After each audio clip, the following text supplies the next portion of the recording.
அனைவருக்கும் ஆன்மீக காலை வணக்கங்கள்.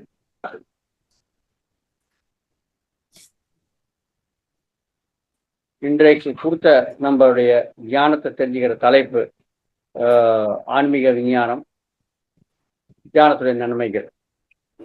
இந்த தலைப்புல நம்ம தெரிஞ்சுக்க வேண்டியது நிறைய விஷயங்கள் இருக்கு. நான் நம்மளுக்கு கொடுத்த இந்த 15 நிமிஷம் 20 நிமிஷத்துல வெறும்னே நான் அதோடைய ஹெட்டிங்ஸ், அதாவது தலைப்பு தான் சொல்ல முடியும் தவிர அதுக்கு மிஞ்சி முழுசா சொல்றதுக்கு வாய்ப்பு இல்லை. ஆனாலும் நான் கூடியமாக்க சொல்றதுக்கு முயற்சி பண்றேன். மாஸ்டர்ஸ், இது எந்த விஷயத்தாவது நம்ம ஆரம்பத்துல இருந்து, அதாவது துவக்கத்துல இருந்து கடைசி வரையும் தெரிஞ்சுக்கணும். அது ஆமூலாகிரம் அப்படின்வாங்க. எல்லா விஷயத்த அந்த மாதிரி தான் தெரிஞ்சுக்கணும். தெரிஞ்சுக்க விரும்பினாக்க அப்படிதான் தெரியணும். Okay, right. இது இந்த ஆன்மீக விஞ்ஞானம்னா முதல்ல ஆன்மா என்னன்னு தெரிஞ்சுக்கலாம். முதல்ல அது தெரிஞ்சுட்டு அப்புறம் தான் நம்ம போகணும். ஆன்மா என்னன்னாக்கா, ஆன்மா என்னக்கா ஆற்றல், சக்தி, அவ்வளவுதாங்க. அது மிஞ்சி ஒன்றும் கிடையாது. அதாவது எந்த ஈக்கம் வேணும்னாலும் எது வேணும்னாலும் நம்மளுக்கு சக்தி தேவை, ஆற்றல் தேவை. அது இல்லாத வேலை பண்ண முடியாது. இப்ப மின்சார சக்தினால ஃபேன் ஓடுறது, லைட் ஓடுறது இல்லையா? அந்த மாதிரி அதே மாதிரி மனித உடம்புக்குள்ள இருக்கிற ஆற்றல் பேரு தான் ஆன்மா அப்படின்றது. ஓகே, இந்த ஆன்மா செய்யற வேலை என்ன அப்படின்னாக்க எங்கெங்க இது வருது இது அப்படின்னு தெரிஞ்சுக்கலாம். நான் ரொம்ப ரொம்ப சுருக்கமா சொல்றேன், ஏன்னா சமயம் ரொம்ப ரொம்ப ரொம்ப கம்மியா இருக்கு. 15 நிமிஷம் 20 நிமிஷத்துல எதுவும் சொல்ல முடியாது. ஆனாலும் சொல்றதுக்கு முயற்சி பண்றேன். Okay, right. இந்த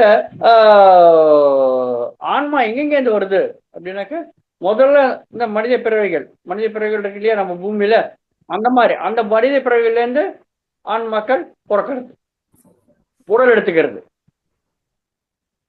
ஆன்மாவுடைய லட்சியம் என்ன? ஆன்மாவுடைய லட்சியம் அனுபவத்தை அடையிறது தான். ஆன்மான்னு என்ன சொன்னேன்? சக்தின்னு சொன்னேன், ஆற்றல் சொன்னேன். சக்தி தானே எந்த வேலையும் பண்ண முடியாது. அதுக்கு ஒரு கருவி தேவை, ஒரு இன்ஸ்ட்ருமெண்ட் தேவை. அந்த இன்ஸ்ட்ருமெண்ட் தான் நம்முடைய உடல். எப்படி மின்சார சக்தி ஃபேனுக்குள்ள போனா ஃபேன்ன்றது ஒரு கருவி தானே, காத்து வருமோ அதே மாதிரி நம்மளுடைய உடல்ன்றது ஒரு கருவி ஆன்மாக்கு. அது மூலியமா அது அனுபவத்தை பெறும். அந்த அனுபவம் பண்ணாக்கா அதுல ஒரு தியானம் வரும் இல்லையா? அந்த தியான சாரம் ஆன்மால போய் பதவி ஆயிடும். ஆனா அந்த அனுபவம் பண்ணும்போது கர்மா, அது சொல்லுவோம், அந்த கர்மாவுடைய பலன் மட்டும் உடல் அனுபவிக்கும். இதுதாங்க நம்ம தெரிஞ்சுக்க வேண்டிய விஷயம்.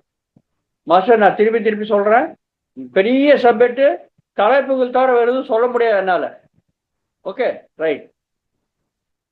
ஸோ ஆன்மாக்கள் எங்கெங்க எப்படி வரும் இந்த உலகத்துக்கு அப்படின்னாக்க, இந்த படைப்பில பார்த்தீங்கன்னாக்கா நிறைய உலகங்கள் இருக்கு.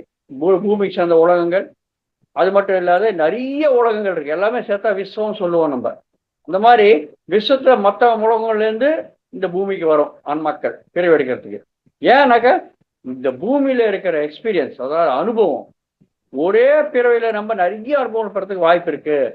இந்த விஸ்வத்துல எந்த இடத்துல நீங்க பிறந்தாலும் உங்களுக்கு அந்த அனுபவம் வரத்துக்கு வாய்ப்பு இல்லை. இந்த பூமியில அவ்வளவு அனுபவம் வரத்துக்கு வாய்ப்பு இருக்கு. அதனால பூமியில நம்ம பிறவை எடுக்கிறதுக்கு நிறைய ஆன்மாக்கள் எத்தனையோ லோகங்கள்ல இருந்து லைன்ல இருக்கும், காத்துக்கிட்டு இருக்குமா. ஓகே, இப்ப ஆன்மாக்கள் இந்த பூமி மேல பிறக்கிறது அனுபவத்துக்காக தான். ஸோ நம்முடைய மனித பிறவைகள், இந்த பூமியில மனித பிறகு ஏற்கனவே இருக்காங்க இல்லையா, அவங்கக்கிட்ட இருந்து ஆன்மாக்கள் திருப்பி பிறவை எடுக்கும். ஒண்ணு. இரண்டாவது, எத்தனையோ லோகங்களுக்கு சொல்லியிருக்கேன் இல்லையா, அந்தந்த லோகங்கள்ல இருந்து பூமி மேல பிறவெடுக்கிறதுக்கு ஆன்மாக்கள் வருது. மூன்றாவது, ஆன்மாவுடைய வளர்ச்சி எப்படி வரும்? முதல்ல சிருஷ்டி நடந்தது லோகங்கள், அதாவது பூமி, அந்த மாதிரி படைக்கப்பட்டிருக்கு.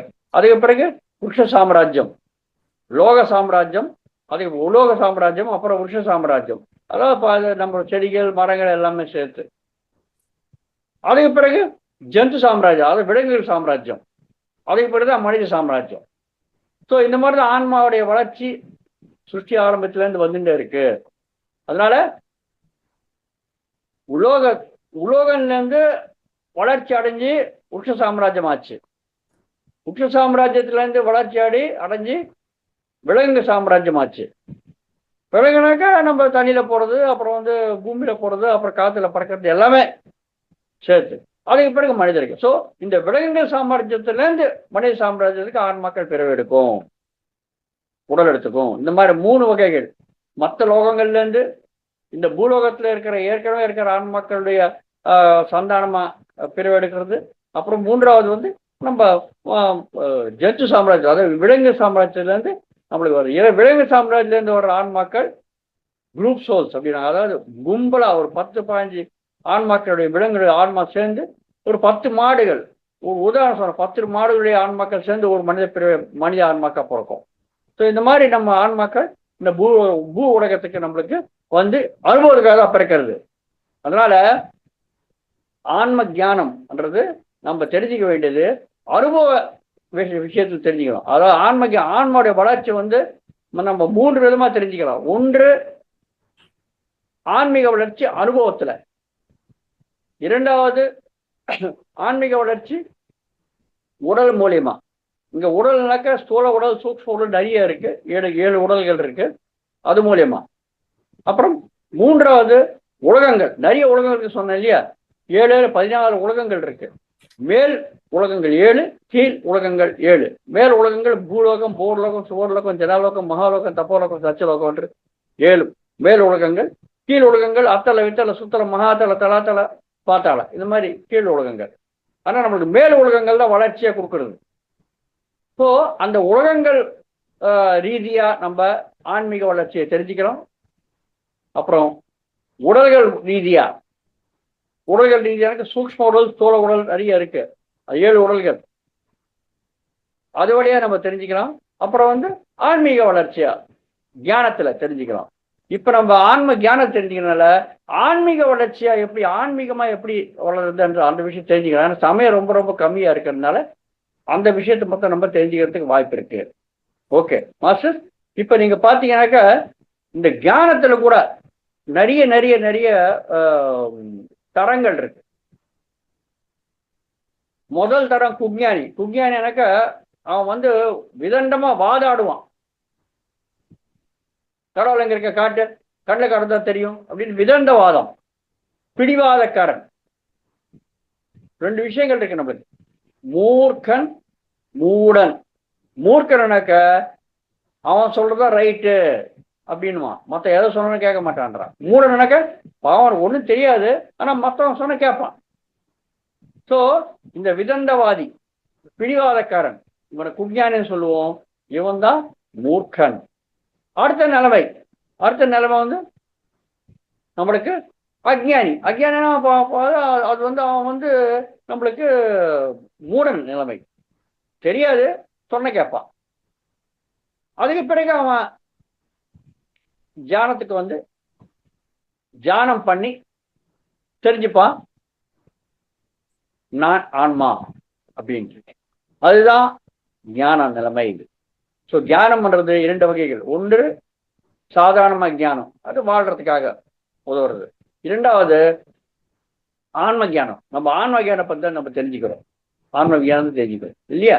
அதனால எப்ப அது வரும் ஆன்ம தியானம் அப்படின்னாக்க முதல்ல அவன் அஜ்ஞானியிலேருந்து தியானிய நிலைமை வந்ததான் வரும். குருக்கிட்ட போவார், கத்துக்குப்பாரு, தியானம் பண்ணப்பா சொல்லுவாங்க, கத்துப்பாங்க. கத்துக்க பிறகு அயமாத்மா பிரம்மா, அயமாத்மா அப்படின்னு தெரிஞ்சுப்பார், நான் ஒரு ஆன்மான்னு தெரிஞ்சுப்பார். அங்கதான் ஆன்ம தியானம் ஆரம்பிக்கிறது. உலக தியானத்தை பத்தி நம்ம தெரிஞ்சுக்க வேண்டிய அவசியம் கிடையாது, அது யாருக்கு தேவை இருக்கோ அது வருது. ஆனா ஆன்ம தியானத்தை நம்ம தெரிஞ்சுக்கணும். அதனால முதல்ல தியானியானாக்க இங்க ஆன்ம தியானிய தெரிஞ்சுக்கணும். ஸோ இங்க ஆரம்பிக்கிறது தியானம் பண்றது, நான் ஒரு ஆன்மான்னு தெரிஞ்சுப்பான். அப்புறம் தியானம் பண்ணி பண்ணி பண்ணி பண்ணி பண்ணி அடுத்த நிலைமைக்கு போவாங்க. அது பேரு தான் பிரஜானி. பிரஜானனுக்கு பிரசஸ்தமான தியானி. அது எப்படி தியானம் பண்ணி பண்ணி பண்ணி பண்ணி நிறைய அனுபவங்கள் பெற்று பெற்று பெற்று பெற்று அவங்க தெரிஞ்சுப்பாங்க, நான் மட்டும் தான் ஆன்மா கிடையாது, எல்லாத்துலயும் ஆன்மா இருக்கு, இந்த படைப்புல இருக்கிற அத்தனையுமே ஆன்மா தான், எல்லா ஜீவனும் ஆன்மா தான், மம ஆத்மா சர்வபூதாத்மா, அகம் பிரம்மி என்ற என்ற நிலைமை தெரியும். அகம்னாக்க நான், பிரம்மா அப்படின்னாக்க பிரம்மமாய், அஸ்மியனா ஆயிருக்கேன், நான் ஒரு பிரம்மமா ஆயிருக்கேன், நான் தான் ஒரு ஆன்மா, ஐம் ஆத்மா பிரம்மா அகம் பிரம்மாஸ்மி அப்படின்னு தெரிஞ்சுக்கிறோம். அது பிரஜான நிலைமை. பார்த்தீங்களா? இன்னும் இன்னும் இன்னும் இன்னும் தியானம் பண்ணி அடுத்த நிலைமைக்கு போவாங்க. அதுதான் விஞ்ஞானம். ஆன்மீக விஞ்ஞானி ஆயிடுவார். ஆன்மீக விஞ்ஞானிக்கு இனி ஆராய்ச்சி தான். எவ்வளவோ உலகங்கள் இருக்கு, விஸ்வத்துடைய ஞானம் தெரிஞ்சுப்பாங்க. நான் மட்டும் கிடையாது, எல்லா ஆன்மக்களும் இந்த மாதிரிதான் பிறக்கிறது, அத்தனை ஜீவங்களும் இந்த மாதிரிதான் ஆன்மீகமா பிறக்கிறது, அதுவும் அனுபவத்துக்காக பிறக்கிறது அப்படின்னு எவ்வளவோ ஞானத்தை தெரிஞ்சுக்கிட்டு அந்த ஞானத்தை மற்றவங்களுக்கு கொடுக்கறதுக்கு, அதாவது தான் கீழே இருக்கிறவங்க கொடுக்கறதுக்கு முயற்சி பண்ணுவாங்க. இதுதான் ஆன்மீக வளர்ச்சி. முதல்ல குஜானியா இருப்பான், அப்புறம் அஜ்ஞானியா இருப்பான், அப்புறம் ஞானியா மாறுவான், அப்புறம் விஞ்ஞானியா, அப்புறம் அப்புறம் அப்புறம் பிரஜானியா மாறுவான், அப்புறம் விஞ்ஞானியா மாறுவான்.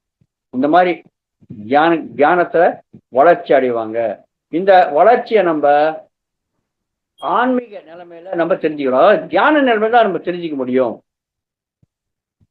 ஸோ இந்த தியான நிலைமையில நம்ம உடல் மூலியமா தெரிஞ்சுக்கலாம், அப்புறம் ஆன்மீக ஞானம் மூலியமா தெரிஞ்சுக்கலாம் சொன்னேன் இல்லையா, லோகங்கள் மூலம் தெரிஞ்சுக்கலாம் சொன்னேன் இல்லையா. ஸோ இப்ப ஆன்ம ஞானம்ன்றது ஆன்மீக வழியில நம்ம தெரிஞ்சுக்கனாக்க முதல்ல இருக்கிறது சைசவாத்மா. சைசவாத்மானாக்க அப்போதான் குழந்தை கை குழந்தை. ஒரு 10 வயசு குழந்தை எப்படி இருக்குங்க? 10 வயசு வந்தே நம்ம கையில தூக்கிக்கலாம் இல்லையா. ஸோ அந்த மாதிரி நிலைமையில இருக்கிறது தான் சைசவாத்மா, ஆன்மீக ஞானத்துல வர்றது முதல்ல சரிங்களா. ஸோ கை குழந்தை எப்படி இருக்குங்க? அது எதுவுமே அவர் தெரியாது. எது வேணாலும் அழுதுதான் நம்ம சாதிக்கும் இல்லையா. பசிச்சாலும் அழுவும், இல்லை ஏதாவது பூச்சி கடிச்சாலும் அழுவும், அழுவும், எதாலும் அழுவும். ஸோ அந்த மாதிரி அனுபவங்களுக்காக சில நிறைய பிறவிகள் எடுக்கும் ஆன்மா.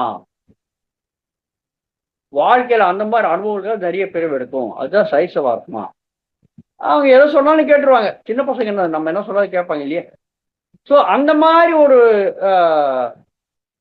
அனுபவத்துக்காக தான் சைசவாத்மான்ற ஆன்மாக்கள் பிறக்கிறது.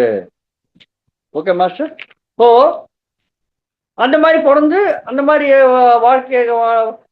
வாழ்க்கைக்காக நிறைய அனுபவங்கள் பெறும். நிறைய பிறகுகள் பெற்று தானே நம்ம அனுபவத்தை பெறத்துக்கு வாய்ப்பு இருக்கு. ஆன்மோட லட்சுமி அதுதான் சொன்னோம் இல்லையா. நிறைய அனுபவம், ஆன்மோட லட்சுமி அந்த அனுபவம் தான் தேவை. அனுபவம் எப்படி வரும்? அனுபவம் தான் ஞானம் இல்லையா. அந்த ஞானம் எப்படி வரும்? அதுக்கு பிறகு எடுக்கும். உடல் இருந்தால் தானே அனுபவத்தை நம்ம பண்ண முடியும். ஆன்மா எதையுமே தானா பண்ண முடியாது, அதுக்கு ஒரு கருவி தேவை. அந்த கருவி தான் நம்ம உடல் தெரிஞ்சுக்கணும் இல்லையா. ஸோ நிறைய பிறவிகள் எடுத்து ஒவ்வொரு பிறகு ஒரு அனுபவம். எப்படி ஒரு ஆணா பிறந்தா எப்படி இருக்கும், ஒரு பொண்ணா பிறந்தா எப்படி இருக்கும், ஒரு குழுனா பிறந்தா எப்படி இருக்கும், ஒரு பணக்காரனா பிறந்தா எப்படி இருக்கும், ஒரு ஏழையா பிறந்தா எப்படி இருக்கும். இந்த மாதிரி நிறைய அனுபவங்கள். ஒரு ஊமையா பிறந்தா எப்படி இருக்கும். இந்த மாதிரி எல்லாமே அனுபவங்கள் தான். அந்த அனுபவத்துக்காக தான் நிறைய நிறைய நிறைய நிறைய பிறவி எடுக்கிறது. ஸோ முதல்ல நம்ம தெரிஞ்சுக்கிறது சைசவாத்மானுக்கு கை குழந்தை தான் சொல்லுவோம் இல்லையா. அந்த மாதிரி பிறவைகளுக்காக தான் அனுபவத்தை எடுக்குங்க. அது மிஞ்சி கிடையாது. ஓகே, அது மிஞ்சி தெரியாது அதுக்கு. அதே மாதிரி உடல் ரூபமா நீங்க சொன்னீங்கன்னாக்கா நம்மளுக்கு 7 உடல்கள் இருக்குன்னு சொன்னோம் இல்லையா. அது அன்னமய உடல், பிராணமய உடல், மனோமய உடல், விஞ்ஞானமய உடல், ஆனந்தமய உடல், விஸ்வமய உடல், நிர்வாணமய உடல். மாஸ்டர்ஸ், நான் சொல்லியிருக்கேன், இது ரொம்ப ரொம்ப ரொம்ப பெரிய சப்ஜெக்ட். இது நான் தலைப்புகள் தான் சொல்ல முடியும், இதுக்கு மீறி சொல்ல முடியாது இந்த சமயத்துல. இது சொல்லணும்னா கிட்டத்தட்ட ஒரு 3 மணி நேரம் ஆகும். இது சொல்லணும்னாக்க நம்மளுக்கு கொடுத்த ஒரு 15 நிமிஷம் 20 நிமிஷத்துல சொல்றதுனா ரொம்ப ரொம்ப கஷ்டம். அதனால ரொம்ப சுருக்கமா சொல்றேன் நான். நம்மளுக்கு 7 உடல்கள் இருக்கு. அன்னமய உடல். அன்னமய உடல்னா என்ன? நம்முடைய அன்னத்தை போட்டு வளர்த்துற உடல் அன்னமய உடல் இல்லையா. அதுக்கு பிறகு மிச்சம் இருக்கிற 6 உடல்கள் அது ரொம்ப சூக்ஷ்ம உடல்கள். சூக்ஷ்ம உடல்கள் கண்ணுக்கு தெரியாதுங்க. அது இல்லைனாக்கா இந்த சோழ உடல் இருக்காது. அந்த 6 உடல்கள் தான் இந்த சோழ உடலை நம்மள கண்ட்ரோல் பண்றது. எப்பயுமே சாஸ்வதமா இருக்கிற உடல்கள் அந்த 6 உடல்கள். ஒவ்வொரு பிரிவிலும் மாயிட்ட வர உடல்கள் சோழ உடல். இது அன்னத்தோட செஞ்சது. அதெல்லாம் அன்னமய உடல் அப்படின்னு இல்லையா. அதுக்கு அடுத்தது பிராணமய உடல். பிராணங்கிற பிராணங்கள் இல்லையா, பஞ்ச பிராணங்கள் சொல்லுவோம் இல்லையா, வானா பானா வியானா உதானா சமானா அப்படின்ட்டு. அந்த பிராணமய உடல். அதே மாதிரி அதுக்காக மனதுக்கு சம்பந்தப்பட்ட அத்தனை விஷயங்கள் சேர்த்தா மனோமய உடல். அதுக்கு பிறகு புத்திக்கு சேர்ந்த அத்தனை விஷயங்கள் விஞ்ஞானமய உடல். ஆன்மக்கு சேர்ந்த அத்தனை விஷயங்கள் சேர்ந்த ஒரு உடல் ஆகிறனாக்கா அது ஆனந்தமய உடல். அப்புறம் விஸ்வத்துக்கு சேர்ந்த அத்தனை விஷயங்கள் சேர்ந்த விஸ்வமய உடல். அப்புறம் நிர்வாணமய உடல். இந்த மாதிரி 7 உடல்கள் இருக்கு.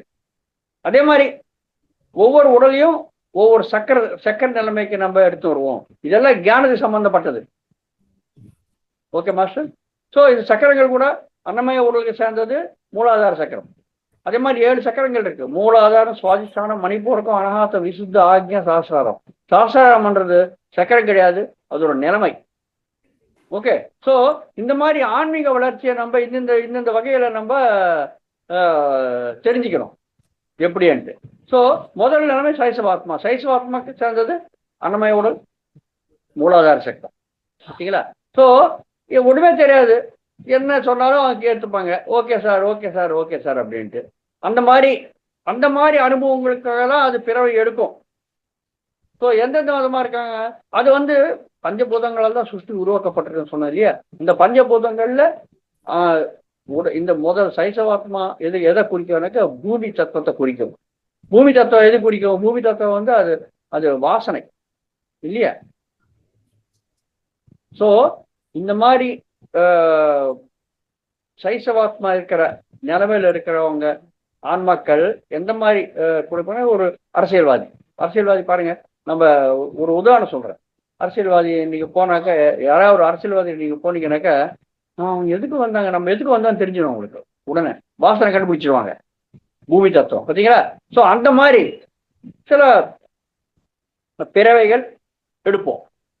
ஓகே, சைசவாத்மா நிலைமையில. அதுக்கு அடுத்தது இன்னும் நம்ம ஆன்மா நிறைய பிறவிகள் எடுத்து அந்த மாதிரி அனுபவங்களை பெற்று திருப்பி அது அடுத்த நிலைமைக்கு போகும். அடுத்த நிலைமை என்ன? பாலாத்மா. அதாவது கை குழந்தைலேருந்து நம்ம வளர்ந்த என்ன அவங்க கை குழந்தை நம்ம வளர்ச்சி அடைஞ்சானாக்கா பாலாத்மா இல்லையா. அது ஒரு 15 வயசு வரலையா. இங்க வயசுனாக்கா நான் உடலை ஒப்பிட்டு சொல்றேன். இது ஆன்மீக நிலைமையில நீங்க பாக்குறங்க, அனுபவத்துல பார்க்கணும். உடலை பத்தி சொன்னாதான் உங்களுக்கு ஈஸியா புரியும். ஸோ பாலாத்மா என்ன இருக்கு? அது எதை சொன்னாலும் முதல்ல சைசவாத்மா எதை சொன்னாலும் அது கேட்கும். பாலாத்மானாக்க ஓகே, நான் எந்த மதத்துக்கு நம்ம சேர்றோமோ, அதாவது இந்து மதம், அப்புறம் கிறிஸ்துவ மதம், அது நிறைய இருக்கு இல்லையா. அது அந்தந்த கடவுளாவது வழங்கும். அப்புறம் சைசவாத்மா மேல அது அதிகாரத்தை சொல்ற, நீ இந்த கோயிலுக்கு போ, இல்ல மசூதிக்கு போ, இல்ல இதுக்கு போ. அந்த மாதிரி அனுபவங்களுக்காக தான் அது பிறவி எடுக்கும். அது பாலாத்மா. அது நம்ம உதாரணம் சொன்னாக்க எப்படின்னாக்க அதிகாரத்தை செலுத்தணும். அதுக்கு தேவை இருக்கிறது அதிகாரம் செலுத்தணும். அதிகாரம் செலுத்துறவங்க எப்படி இருப்பாங்க? அவங்க நீங்க பாத்தீங்கன்னாக்கா அது தண்ணீர் தத்துவத்தை செல்லும். தண்ணீர் தத்துவம் ருசி இல்லையா. ஸோ வியாபாரிகள் பாருங்க, நம்மளுக்கு என்ன வேணுமோ அவங்க அந்த ருசி பார்த்து அவங்க அந்த பொருளை கொடுத்துருவாங்க. வியாபாரிகள் இல்லையா. அந்த மாதிரி வியாபாரிகள் நான் ஏன் சொல்றேன்னாக்க, அந்த மாதிரி ஒரு அனுபவத்துக்காக பிறவி எடுக்கும் ஆன்மா. இதை நம்ம தெரிஞ்சுக்கணும். வியாபாரிகள் எப்படியா சம்பாதிக்கணும்ட்டு சம்பாதத்தின் மேல ஆர்வத்தை வச்சுக்கிட்டு அவங்க மக்களுக்கு எந்தெந்த வகைகளான ருசிகள் இருக்கு. ருசிகள்னாக்க சாப்பாடு மட்டும் கிடையாதுங்க, நம்முடைய விருப்பங்கள் தகுந்த மாதிரி கொடுத்து அதை அவங்க சம்பாதிப்பாங்க. ஓகே, பிசினஸ் மேன் இல்லையா. அந்த மாதிரி இருக்கிறவங்க அந்த மாதிரி நிலைமைகள் பிறவைகள் எடுக்கும் இந்த ஆன்மா. அது பாலாத்மா பிறவிகள். ஓகே, அதுக்கு அடுத்தது இன்னும் வளர்ந்து அது வந்து இன்னும் வளர்ந்தாக்க அடுத்த நிலைமை என்ன? ஒரு பாலாத்மா கொஞ்சம் ஆன பிறகு இளம் யுவாத்மானாக்க படிக்கிற வயசு 20 வயசு வரையும் இல்லையா? சோ அந்த மாதிரி அனுபவங்களுக்காக ஆன்மா பிறவை எடுக்கும். யுவாத்மானாக்க இது எப்படி இருக்கும்? இது வந்து எல்லாருமேலையும் அதிகாரம் செலுத்துறதுக்கு அது பண்ணும். இது வந்து நம்ம பண்டிதர்கள் அப்படின்னா பண்டிதர் நம்ம கேள்விப்பட்டோம் இல்லையா? ஸோ அந்த மாதிரி அனுபவங்களுக்காக பிறகு அவங்க நிறைய ஞானத்தை கத்துக்கிட்டு ஆனா செயல்படுத்த மாட்டாங்க. பாதி கத்துப்பாங்க எல்லாமே. அவங்களுக்கு தெரியும் அப்ப ஓகே ரைட், நம்ம வந்து உடல் கிடையாது, நம்ம ஆன்மான்ற ஞானம் வரும். ஆனா அதை பத்தி பயங்கரமா அவங்க பேரு புகழுக்காக பயங்கரமா பேச ஆடுவாங்க. ஆனா உண்மையிலேயே அவங்க சாதனை பண்ண மாட்டாங்க. பேசுவாங்க, எக்கச்சக்கமா பேசுவாங்க, அதுல எந்த விதமான சந்தேகம் கிடையாது. நிறைய பேசுவாங்க, ஆனா சாதனை மட்டும் இருக்காது. ஸோ இவங்க எப்படி இருப்பாங்க? பண்டிதர்கள். அதான் நீங்க இது வந்து மணிப்பூரக சக்கரத்தை குறிக்கும். முதல்ல மூலாதார சக்கரம் ஆதாரத்துக்கு கடவுள் எங்க இருக்க காட்டுப்பா அப்படின்ட்டு சைசவாத்மா நிலைமை. இப்போ சுவாதிஷ்டான நிலைமையில அவரு நான் தான் பெரியவன் அதிகாரம் செலுத்துறவங்க. மூன்றாவது நிலைமை நீங்க வந்தீங்கன்னாக்க இது மணிப்பூரக சக்கரம் மானசிக உடலை குறிக்கும். இதை வந்து நம்ம புலவர்கள் இந்த மாதிரி இருக்காங்க இல்லையா? அவங்களுடைய அந்த மாதிரி அனுபவத்துக்காக அது பிறக்கும். நீங்க மணியை பாருங்க, எந்த மணியை எடுத்து பார்த்தீங்கன்னாக்க மேலோட்டமா நீங்க பார்த்தீங்கன்னாக்க நல்லா படபடன்னு இருக்கும்.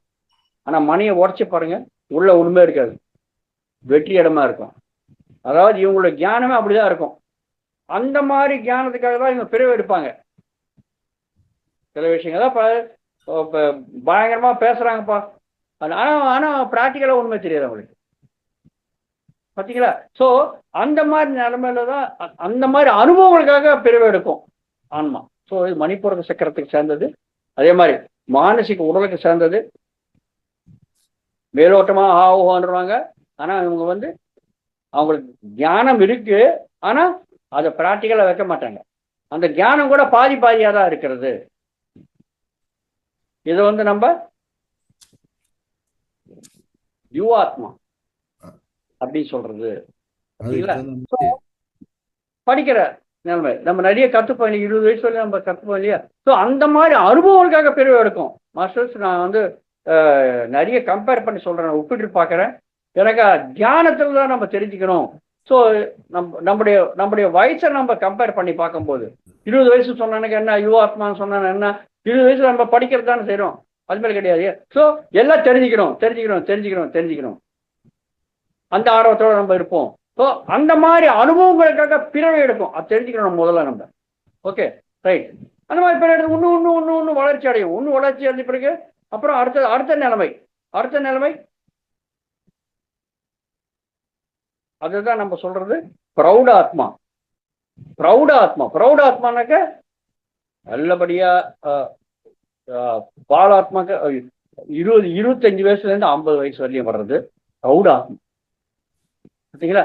அந்த மாதிரி அனுபவங்களுக்காக அது பிறவை எடுக்கும். இது எந்த மாதிரி இருப்பாங்க? இவங்க எல்லாம் வந்து வேதாந்திகள், நிறைய ஞானம் தெரிஞ்சுப்பாங்க. ஆனா அந்த ஞானம் தெரிஞ்சு ஓகே போதும்பா சும்மா இருப்பாங்க. இது வந்து அநாத சக்கரத்தை குறிக்கும். மூலாதாரம், சுவாதிஷ்டானம், மணிப்பூரகம் முடிச்சு இல்லையா? இது அநாத சக்கரம்னா ஆகாத்தமானாக்க சத்தம், அனாகாத்தமானாக்க ஒருமே சத்தம் இல்லாத இருக்கிறது. இந்த அநாத சக்கரம் எங்க இருக்குனாக்க நம்ம இதயஸ்தானத்துல இருக்கு. மூலாதாரம் நம்மளுடைய மனஸ்தானத்துல இருக்கு. சுவாதிஷ்டானம் நம்முடைய ஜனனஸ்தானத்துல இருக்கு. மணிப்பூரகம் நம்ம தொப்பல், பார்த்தீங்களா?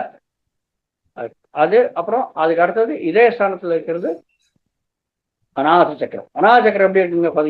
இதயம் சவுண்டு போட்ட வேலை பண்றது இல்லையே, சைலண்டா வேலை பண்றது. எவ்வளவு வேலை பண்றது பாருங்க. அதே மாதிரி இவங்களுக்கு இந்த வேதாந்தியா இருக்கிறவங்களுக்கு எல்லாமே தெரியுங்க. ஆனா பிராக்டிக்கலா தெரியுது போதும் இனிமேல் என்ன பண்றது அப்படின்னு அவங்க சைலண்டா இருந்துருவாங்க, அது மேல போக மாட்டாங்க. சோ அது அநாத சக்கர நிலைமை. அதுதான் பிரௌடாத்மா. ஒரு 50 வயசு வரையும் இருக்கிற எல்லாம் உழைப்பாங்க. ஆனா பயங்கரமா உழைப்பாங்க. அதாவது அந்த மாதிரி அனுபவங்களுக்காக பிறவை எடுப்பாங்க. அதுதான் நம்ம தெரிஞ்சுக்க வேண்டிய விஷயம். ஓகே, ஸோ எல்லாமே தெரியும், தியானத்தை பத்தி தெரியும், தியானம் பண்ணுவாங்க. ஆனா அந்த அனுபவங்கள்ல வரும், தெரிஞ்சது போதும் அப்படின்னு அவங்க விட்டுருவாங்க. அதுக்கு முன்னே அவங்க அவங்க பயிற்சி பண்ண மாட்டாங்க. சரிங்களா? ஸோ அந்த மாதிரி இருக்கிற நிலைமைக்கு நம்ம சொல்லுவோம் பிரௌடாத்மா. அது சேர்ந்தது அநாத சக்கரம். Okay, right. அப்புறம் இன்னும் வளர்ச்சி அடைஞ்சு இந்த இடத்துல நம்மளுக்கு தியானம் பண்றது தொடர்றது இல்லை. முதல்ல இருக்கிறவங்க சும்மா மணிப்பூர் சக்கரத்தில் இருக்கிறவங்க சும்மா சொல்லிட்டு போயிட்டே இருப்பாங்க. ஆனா அநாத சக்கரத்துக்கு வந்த பிறகுதான் தியானம் பண்றது பீஜ ரூபத்துல, அதாவது வித ரூபத்துல ஆரம்பிக்கிறது. முழுசா சொல்லவாங்க, மற்றவங்க சொன்னதானே தெரியும். அதுக்கு அடுத்த நிலைமைதான் ஆன்மீகத்துல நம்ம சொல்ல போனாக்க விருத்தாத்மா. விருத்தானாக்க பருவகாலம் வந்து பருவகாலம் முடிஞ்ச பிறகு வர்றதுதான் முதுமை. விருத்தாத்மா எப்படி இருக்கு? 50 வயசு மேல இருக்கிறவங்க, 60-50 வயசு மேல இருக்கிறவங்க, அவங்க எப்படி இருப்பாங்க? நம்ம வாழ்க்கையில நிறைய அனுபவங்கள் இருக்கு இல்லையா? அவங்களுக்கு வாழ்க்கையில நிறைய அனுபவங்கள் இருக்கு. அவங்க எல்லாம் என்ன பண்ணுவாங்க? மற்றவங்களுக்கு வழிகாட்டியா இருப்பாங்க. அதே மாதிரி இந்த விருத்தாத்ம நிலைமையில இருக்கிறவங்க மற்ற ஆன்மாக்களுக்கு வழிகாட்டியா இருந்து அவங்க எல்லாம் கூட விருத்தாத்மா மாறத்துக்கு அவங்க முயற்சி பண்ணுவாங்க. அதான் இந்த மாதிரி அனுபவங்களுக்காக தான் அவங்க பிறவை எடுப்பாங்க. பார்த்தீங்களா? ரைட். ஸோ இவங்க விசுத்த சக்கரத்துக்கு சேர்ந்தவங்க. அதாவது நல்லபடியா பேசுறது. விசுத்த சக்கரம்னா எங்க இருக்கு? தொண்டையில இருக்குங்க. நல்லபடியா பேசுறது, அதாவது ப்ரொஃபஸர்ஸ், டீச்சர்ஸ் இவங்க இருக்காங்க இல்லையா? இவங்கெல்லாம் இந்த மாதிரி விசுத்த சக்கரத்துக்கு சேர்ந்தவங்க. அதே மாதிரி இங்கதான் தியானமே ஆரம்பிக்கிறது. பீஜ ரூபத்துல, அதாவது பீஜ ரூபத்துல அங்குர ரூபத்துக்கு. அங்குரம்னாக்க முதல்ல 2 இலை வரும் இல்லையா? விதை செடியா மாறும் போது 2 இலைகளோட முதல்ல வரும், சின்ன இலைகளோட வரும். அது அங்குரம்னு சொல்றது. ஸோ அந்த மாதிரி தியானம் பண்றது கூட ஆரம்பிக்கும். இவங்க நிறைய ப்ராக்டிக்கலா அவங்க தியானம் பண்ணுவாங்க. தியானம் பண்ணி 3ஆம் கண் திறக்கப்படும். அப்புறம் நிறைய சூக்ஷ்மங்களோட பயணம் செய்வாங்க. இந்த மாதிரி அனுபவங்கள்லாம் நிறைய வரத்துக்கு அவங்களுக்கு வாய்ப்பு இருக்கு. ஸோ ஆன்மா இந்த மாதிரி பிறவிகள் இருக்கும், இந்த அனுபவங்கள் வேணும்ன்ட்டு. மாஸ்டர், திருப்பி நான் சொல்றேங்க, இது ரொம்ப பெரிய சப்ஜெக்ட். நம்மளுக்கு கொடுத்த இந்த 1/2 மணி நேரத்துல சொல்றது ரொம்ப ரொம்ப ரொம்ப கஷ்டம். ஆனாலும் நான் அதனால தான் தலைப்புகள்லாம் நான் சொல்லிட்டு போக முடியும், அதுக்கு மேலே சொல்ல முடியாது. ஓகே, ஸோ இது வந்து விருத்தாத்மா பருவம் கழிஞ்சு முதுமை, அதாவது ஞானத்துல முதுமையானது. இது மற்றவங்க எல்லாருக்கும் அது வழிகாட்டியா இருக்கும். மற்ற எல்லா ஆன்மாக்களும் வளருது, அது வழிகாட்டியா இருக்கிறதுக்கு தான் எல்லாமே விருத்தாத்மா ஆனவன்ட்டு அது முயற்சி பண்ணிட்டே இருக்கும். பார்த்தீங்களா? நம்ம ப்ரொஃபஸர்ஸ், டீச்சர்ஸ் டீச் பண்ணோம், எல்லாத்துக்குமே எல்லாரும் கற்றுக் கொடுப்போம் ஆன்மீக வளர்ச்சியில. ஓகே, டீச்சர்ஸ் ப்ரொஃபஸர்ஸ் எல்லாம் கற்றுக் கொடுக்கலையா? நம்மளுக்கு வித்யா கற்றுக் கொடுக்கலையா? அந்த மாதிரி ஆன்மீக வளர்ச்சிக்காக கற்றுக் கொடுப்போம். ஓகே, நீ அதுக்கு அடுத்த நிலைமை தான் நம்ம பூர்ணாத்மா இல்ல முக்தாத்மா அப்படின்றது. பூர்ணாத்மா நிலைமை நம்ம எப்படி நம்ம தெரிஞ்சுக்கிறது? அது என்ன பண்ணோம்னாக்கா, அது வந்து அங்கதான் ஆன்மீக விஞ்ஞானம், முழு வளர்ச்சி அடையும். நிறைய ரீசர்ச் பண்ணும், அகம் பிரம்மாஸ்மின்னு தெரிஞ்சுக்கும், அயமாத்மா பரபிரம்மான்னு தெரிஞ்சுக்கும், மமாத்மா சர்வபூதாத்மான்னு தெரிஞ்சுக்கும். இந்த மாதிரி அறிவியலோட அது பயங்கரமான வளர்ச்சி. அது முதல்ல வித ரூபத்துல இருந்து அப்புறம் அங்குரமாச்சு, அப்புறம் விருத்தாத்ம நிலைமை வந்த பிறகு அது வந்து உங்களுக்கு செடி ஆயிடுச்சு. செடி நிலைமையில அது இன்னும் வளரணும் இல்லையா? ஸோ அது என்ன பண்ணும்? அது நிறைய ஆன்மாக்களை சிருஷ்டி பண்ணி அந்த ஆன்மாக்கள் எல்லாம் கூட விருத்தாத்மா ஆகிறதுக்கு முயற்சி பண்ணும். பார்த்தீங்களா? இது எப்படி இருப்பாங்க? இப்ப மகாவதார் பாபா, பத்ரி சாரு, இவங்கெல்லாம் இந்த நிலைமையில இருக்காங்க. பார்த்தீங்களா மாஸ்டர்? மகாவதார் பாபா, அப்புறம் சாய்பாபா, அப்புறம் வந்து நம்ம மெஹர் பாபா, இவங்கெல்லாம் இருக்காங்க இல்லையா? இவங்கெல்லாம் வந்து உங்களுக்கு ஆக்ய சக்கரத்துல இருக்காங்க. அது ஆக்ய சக்கரம் சொல்லுது. ஆக்ய சக்கரத்துல இருக்காங்க. அவங்க வந்து பூர்ணாத்மா நிலைமையில இருக்காங்க. அவங்க மற்ற எல்லா ஆன்மாக்களும் இன்னும் அதிகமா வழிகாட்டியாது. அவங்களே ஆன்மாவை சுஷ்டி பண்ணி அந்த ஆன்மாக்களை வளர்ச்சி அடையிறதுக்கு முயற்சி பண்ணுவாங்க. உருத்தாத்மா முதுமையான இருக்கிற ஆத்மா, கீழே இருக்கிறவங்கள உருத்தாத்மாத்துக்கு முயற்சி பண்ணுவாங்க. இந்த பூர்ணாத்மா இருக்கிறவங்க அவங்களே ஆன்மா சுஷ்டி பண்ணி அவங்களும் உருத்தாத்மா நிலைமைக்கு வர்றவங்களுக்கு முயற்சி பண்ணுவாங்க. இந்த மாதிரி ஆன்மீக வளர்ச்சி எப்ப நீங்க தியான பிரச்சாரம் பண்றோமோ, எப்ப நம்ம தியானத்தை பத்தி மற்றவங்க சொல்றோமோ, அப்பதான் உண்மையான வளர்ச்சி வர்றதுக்கு வாய்ப்பு இருக்கும். இது வந்து ஒரு செடி நிலைமை. ஓகே, நீங்க நீங்க ஆன்மீகமா பார்த்தீங்கன்னாக்கா இதை வந்து நம்ம பூர்ணாத்ம நிலைமை இல்ல முக்தாத்ம நிலைமைன்னு சொல்லுவோம். நீங்க உடல் மூலியமா பார்த்தாக்க இது ஆக்யா சக்கரம். ஆக்யா சக்கரம் நெற்றிக்கர் இருக்கு இல்லையா, அந்த இடத்துல இருக்கு. அதுல இருந்தா நம்மளுக்கு நிறைய அனுபவங்கள் வரும்.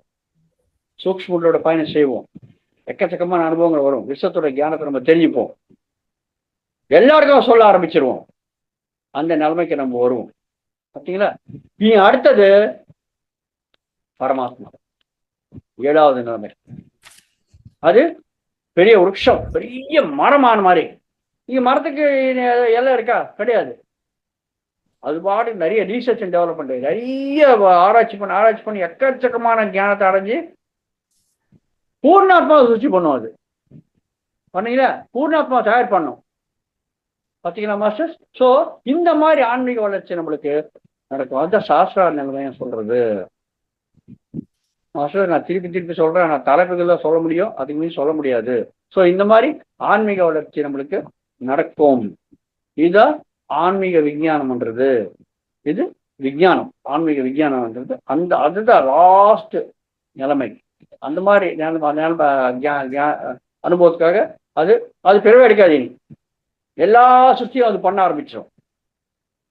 பார்த்தீங்களா மாஸ்டர்? ஸோ இதுதான் ஆன்ம தியானம். ஸோ நம்ம ஆன்ம தியானம் தெரிஞ்சுக்கணும். அப்புறம் தியானத்தினால லாபங்கள் என்ன மாஸ்டர்? தியானத்தினால லாபங்கள் நம்ம தெரிஞ்சுக்கணும்னா அதுவும் பெரிய சப்ஜெக்ட். ஆனால் தலைப்புகள் தான் நான் சொல்ல முடியும், அது மீன் சொல்ல முடியாது. ஏன்னா ஏற்கனவே நம்ம நிறைய லேட்டா 6:45 மேலே ஆரம்பித்தோம் நம்ம. அதனால என்ன வேணும் உங்களுக்கு அது கிடைக்கும் நீங்க தியானம் பண்ணக்க. ரொம்ப சிம்பிளா சொல்ல போறேன், உங்களுக்கு என்ன வேணும் வாழ்க்கையில அது கிடைக்கும் நீங்க தியானம் பண்ணக்க. திருப்பி நான் தலைப்புகள் தான் சொல்ல முடியும், அதுக்கு மீன் சொல்ல முடியாது. ரைட்? என்ன கிடைக்கும்? முதல்ல தியானம் பண்ண என்ன கிடைக்கும்னாக்க முதல்ல நீங்க தியான நிலைமைக்கு போகணுங்க. தியான நிலைமை என்னன்னா உடல் சாந்தமா இருக்கணும், மனம் சாந்தமா இருக்கணும், புத்தி சாந்தமா இருக்கணும். இந்த 3மே சாந்தமா இருக்கிற நிலைமை தான் தியான நிலைமை. அதுக்கு ரொம்ப சுலபமான வழி மூச்சு மேல் கவனம் ஒன்றுதான். மூச்சு மேல் கவனத்தை நம்ம ஒழுங்கா வச்சாக்க, இது ரொம்ப ஜாகிரதை தெரிஞ்சுக்க வேண்டிய விஷயம். எப்படி மூச்சு மேல கவனம் வைக்கணும் அதெல்லாம் நம்ம இன்னொரு வாய்ப்பு கிடைக்கும்போது தெரிஞ்சுக்கலாம். மூச்சு மேல் கவனத்தை ஒழுங்கா முறையில நம்ம வச்சோம்னாக்க நம்ம தியான நிலைமைக்கு போக முடியும். அதாவது உடல் மனம் புத்தி 3மே அமைதியா இருக்கிற நிலைமை தான் தியான நிலைமை.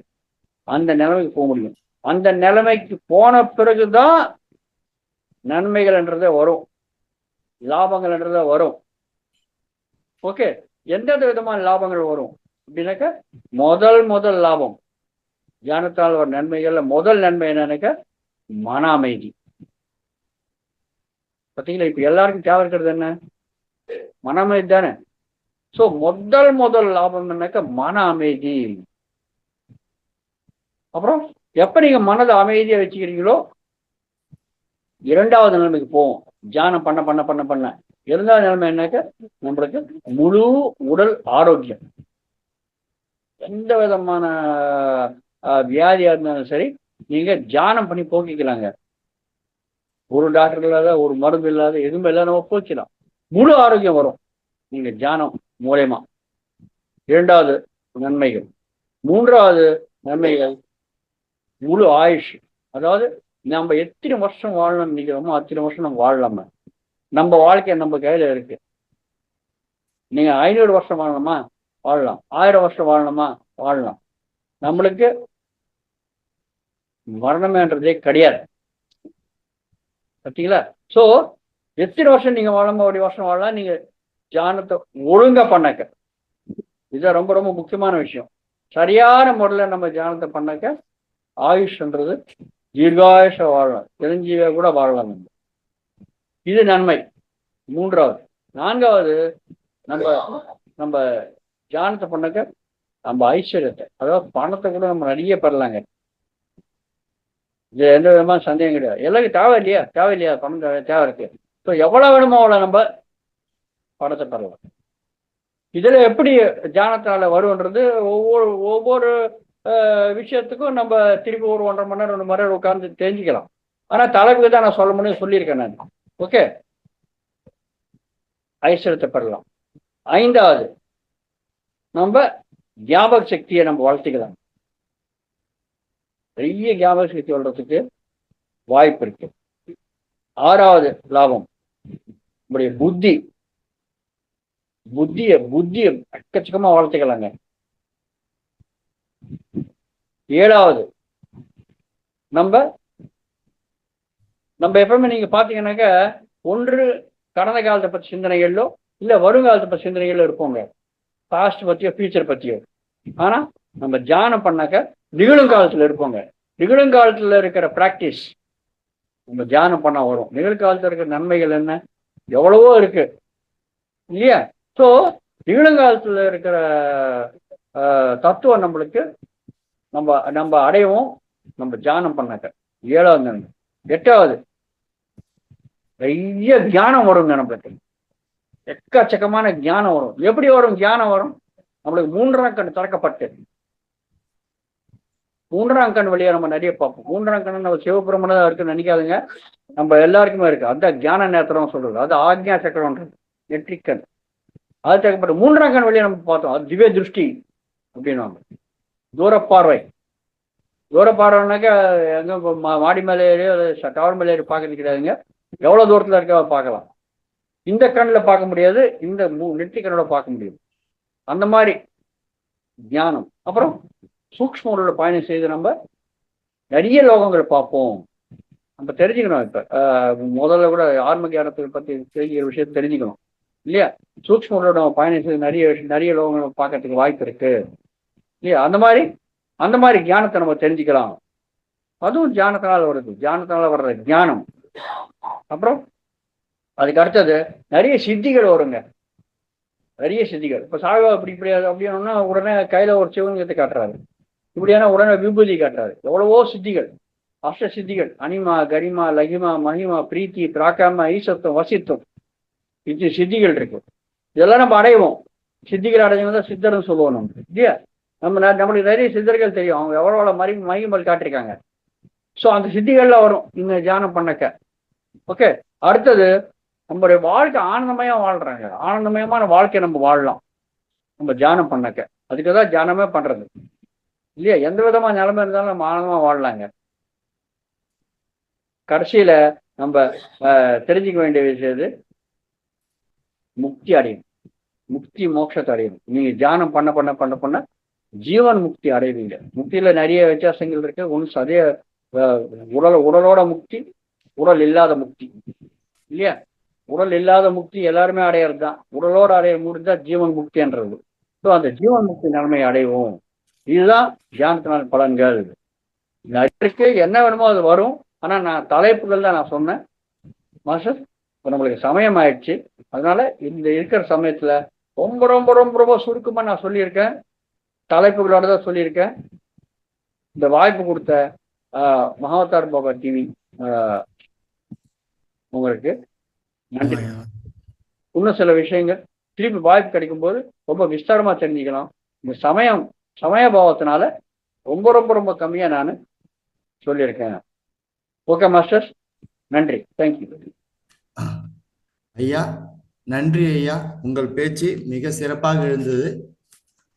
நாம் இப்பொழுது நேரத்தின் அருமை கருதி உங்கள் சந்தேகங்களை, கேள்விகளை வரும் சனிக்கிழமை 3ஆம் தேதி அன்று நாம் காலையில் 6 to 7 மணி இந்த தியான பயிற்சி மேற்கொள்ளும் போது அந்த நிகழ்ச்சியில் கேட்டு அன்று நமது ஐயா திரு விவிஜி ராஜு ஐயா அவர்கள் பேசுகிறார்கள். அன்று நாம் கேட்டு தெளிவடையலாம். ஐயா, இன்று நீங்கள் ஆன்மா என்றால் என்ன, ஆன்ம வளர்ச்சி என்றால் என்ன, 7 உடல்கள் பற்றி 7 சக்கரங்கள் பற்றி கூறினீர்கள். ஆத்மாக்கள் பற்றி, ஆத்ம நிலைகள் பற்றி கூறினீர்கள். ஆன்மீக வளர்ச்சி, ஆன்மீக அடைதல் பற்றி கூறினீர்கள். பூர்ணாத்மா என்றால் என்ன, பரமாத்மா என்றால் என்ன என்று கூறினீர்கள். கடைசியாக ஆன்மீக விஞ்ஞானம் என்றால் என்ன என்று கூறினீர்கள். மேலும் ஆன்மீக நன்மைகள் பற்றி கூறும்போது நாம் தியானம் செய்வதால் ஏற்படும் நன்மைகள், தியானத்தின் நன்மைகள் மன அமைதி, உடல் ஆரோக்கியம், முழு ஆயுசு, இறப்பில்லா ஆயுசு மற்றும் தியானத்தினால் நாம் ஒரு வசதி பெற முடியும், நல்ல நிலை அடைய முடியும். தியானத்தினால் ஞாபக சக்தி வளர்தல், தியானத்தினால் புத்தி வளர்ச்சி, தியானத்தினால் நாம் நிகழ்கால நினைவில் இருக்குதல். அதாவது பாஸ்ட பத்தியோ ஃபியூச்சரை பத்தியோ நினைக்காமல், கடந்த காலத்தையோ எதிர்காலத்தை பத்தியோ நினைக்காமல் நிகழ்காலத்தில் வாழுதல். தென் தியானத்தினால் ஞானம் நமக்கு வருதல், அதாவது 3வது கண் திறக்குதல். தியானத்தினால் சித்தி அடைதல், தியானத்தினால் ஆனந்தமயமான வாழ்க்கை வாழுதல், கடைசியாக தியானத்தினால் முக்தி அடைதல் ஆகியவை பற்றி கூறினீர்கள்.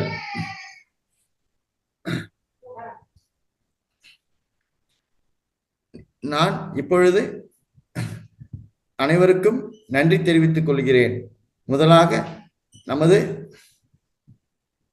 அசண்டட் மாஸ்டர் திரு பகவதர் பாபாஜி அவர்களுக்கும், மிகப்பெரிய ஆசிரியர் ஐயா பத்ரிஜி ஐயா அவர்களுக்கும், பகவதார் அறக்கட்டளை நிறுவனர் திரு ரங்கநாதன் ஐயா அவர்களுக்கும், இன்றைய சிறப்பு பேச்சாளர் திரு விவிஜி ராஜு ஐயா அவர்களுக்கும் மற்றும் இந்த நிகழ்ச்சியில் பங்கு பெற்ற அனைத்து ஆசிரியர்களுக்கும் மற்றும் இந்த பிரபஞ்சத்துக்கும் நான் நன்றி தெரிவித்துக் கொள்கிறேன். நாளை காலை 6 மணிக்கு நமது இந்த பேட்ச் 2வது தொகுதி 2வது நிகழ்ச்சி 2வது நாளாக முழுமையான வாழ்க்கை முறை கொள்கைகள் பகுதி 1 பற்றி தெரிந்து கொண்டு தியான பயிற்சி மேற்கொள்வோம். நான் அனைவரையும் இந்த நிகழ்ச்சியில் பங்கு கொள்ள வரவேற்கிறேன். இந்த தமிழ் ஜூம் மெடிடேஷன் கிளாஸ் லிங்கை நீங்கள் உங்களது நண்பர்கள், உறவினர்களுக்கு பகிரவும், அவர்களும் பயன்பெற வேண்டும். இத்துடன் நான் இந்த நிகழ்ச்சியை இன்று முடித்துக் கொள்கிறேன். நன்றி அனைவருக்கும்.